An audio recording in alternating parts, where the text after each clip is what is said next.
What's up, YouTube world? I am going to be talking today about the Central Machinery 5-pound metal vibratory tumbler from Harbor Freight. A few things that I want to talk about. Before I bought this, I did a lot of reviews watching a lot of reviews, watching a lot of other videos, and there was a lot of stuff that I kind of wish I'd known before I bought it that wasn't made too clear in a lot of the other videos I saw. And of course, everybody's needs are going to be different. My wife and I bought this one specifically to tumble horseshoes for some horseshoe projects that we do. This at Harbor Freight currently is roughly 70 bucks. They do have an 18-pound, and I'll get into all that here in a minute. But you can find a lot of very similar brands online and other places for around the same prices. One thing I want to make clear is that I am not affiliated or sponsored or anything like that with Harbor Freight or any of these other companies.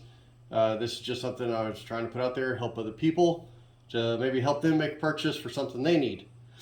So one of the big key things is when it says 5-pound, that weight is the combined weight of your media and whatever you're putting in it. So that 5 pounds has to be a combined total weight of whatever you're putting in there. You can't go and throw something that's totally 5 pounds in with 2 or 3 pounds of media. It just won't work. It makes it very out of balance and throws it all over the place. We throw horseshoes in that look pretty much just like this when we throw them in. And these two that I'm going to take out have been in there for roughly 6 to 8 hours. Usually leave them in there for a couple hours on one side and then turn them over and let them run some more. But this is what they come out looking like. And we just take an air hose and a pick and blow them out and dig out the little crevices, and they come out pretty clean. Sometimes you can see where they've rubbed together and actually kind of polish the metal up a little bit where they rubbed. Sometimes better just run one at a time. I couldn't find any videos of anybody else using this for horseshoes, but that's what we bought it for, and that's what we've been using it for. Now what I'm using for media is regular play sand, and then these abrasive little pyramids. I actually have the box here. Let me grab that.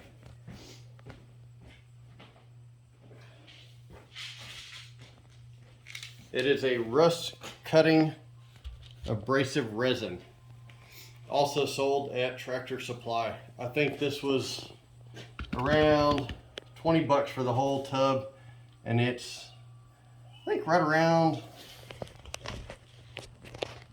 5 pounds. Yeah, it was 5 pounds. So they have a whole bunch of different medias that you can put in these things.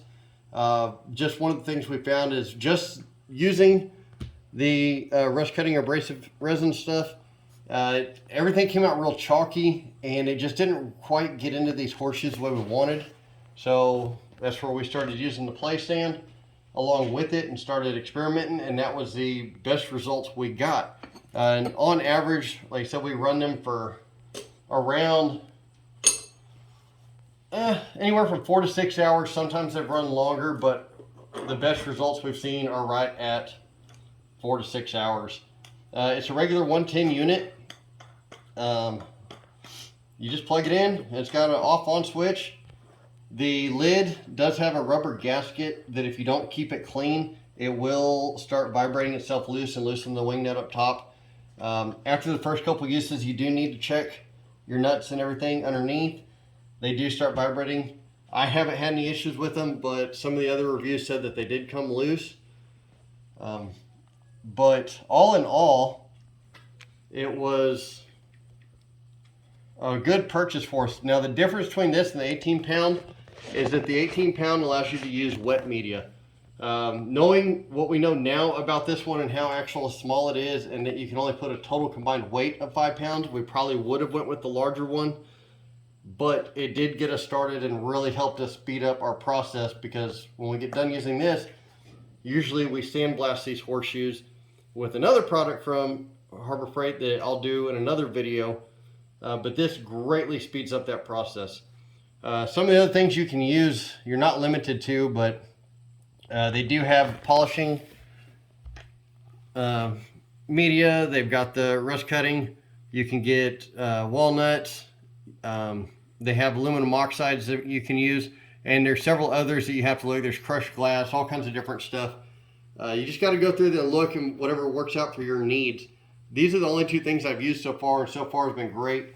With sand, you do have to worry about the silica dust and things like that. So when you're done with it, shut it off, let it rest for about an hour, and then pull the lid, especially if it's in an enclosed area.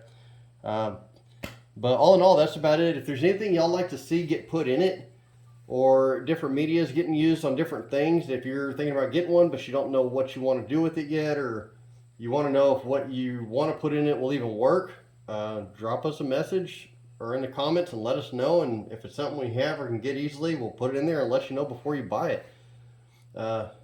Hopefully y'all enjoyed this video, and hopefully it helped somebody out looking to buy one of these. All in all, we are pleased with it. I would recommend it to somebody, but if you're looking for larger projects, you definitely need to go with the larger tumbler. So if you enjoyed this, please hit the like, subscribe buttons, let us know what you think, and we'll put out some more soon. Thanks, guys.